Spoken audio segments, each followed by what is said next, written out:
Hi అండి, welcome to my channel. గంటల తర్వాత కూడా క్రీమీ టెక్స్చర్తో మళ్ళీ మళ్ళీ తినాలి అనిపించే టేస్ట్తో రవ్వ కేసరి ఎలా తయారు చేయాలో చూద్దాము. బంధువులు ఎవరైనా ఇంటికి వచ్చినప్పుడు కానీ, మనకు ఎప్పుడైనా స్వీట్ తినాలి అనిపించినప్పుడు కానీ అప్పటికప్పుడు టేస్టీగా చేసుకుని దీన్ని ఎంజాయ్ చేయొచ్చు. 10-15 నిమిషాలలో దీన్ని రెడీ చేయొచ్చు. దీనికోసం ముందుగా ఒక గిన్నె తీసుకొని దాంట్లో నెయ్యి వేసుకోవాలి. అది వేడైన తర్వాత కొంచెం జీడిపప్పు గోల్డెన్ బ్రౌన్ కలర్ వచ్చేంత వరకు లో ఫ్లేమ్లో మాత్రమే ఫ్రై చేసుకోవాలి.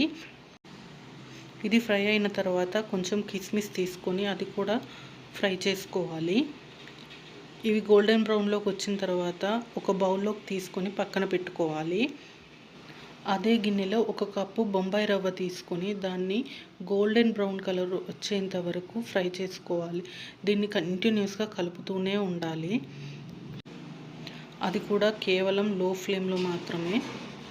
మరొక వైపు ఇంకొక గిన్నెలో ఒక కప్పు బొంబాయి రవ్వకి 4 కప్పుల నీళ్ళు తీసుకొని దాన్ని వేడి చేసుకోవాలి.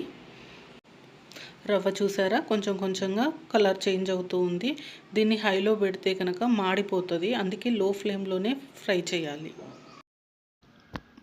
మనం తీసుకున్న వాటర్ ఇలా బాయిల్ అవుతున్నప్పుడు అది రవ్వలోకి వేసుకోవాలి. ఈ వాటర్ని మనం వేడి చేసి తీసుకుంటున్నాం కాబట్టి రవ్వ అనేది ఉండలు కట్టదు. రవ్వ అనేది ఈ వాటర్ అంతా అబ్జర్వ్ చేసుకునేంత వరకు కలుపుతూనే ఉండాలి. ఈ రవ్వ కేసరి మొత్తం లో ఫ్లేమ్లోనే చేసుకోవాలి, లేదంటే దీని టేస్ట్ మారిపోతుంది. తరువాత ఒక కప్పు రవ్వకి 1.5 కప్పుల చక్కెర తీసుకోవాలి. మీరు స్వీట్ ఎక్కువ తినాలి అని అనుకుంటే ఇంకో 2 టేబుల్ స్పూన్ల షుగర్ యాడ్ చేసుకోండి.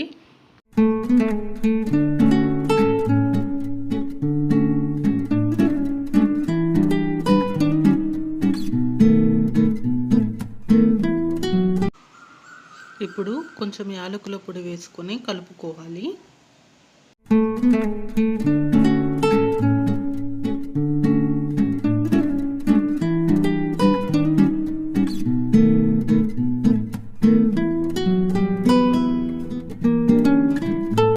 ఇప్పుడు ఒక 1/2 కప్పు వరకు నెయ్యి వేసుకోవాలి.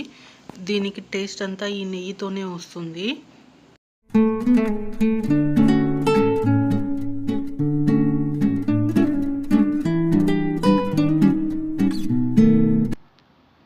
నెయ్యి వేసుకొని దీన్ని ఇలా ఒక 3 మినిట్స్ ఉడికిన తర్వాత మనం ముందుగా ఫ్రై చేసి పెట్టుకున్న డ్రై ఫ్రూట్స్ని వేసుకొని కాసేపు ఉడకనిచ్చి సర్వింగ్ బౌల్లోకి సర్వ్ చేసుకొని తింటూ ఎంజాయ్ చేయడమే. బాయ్.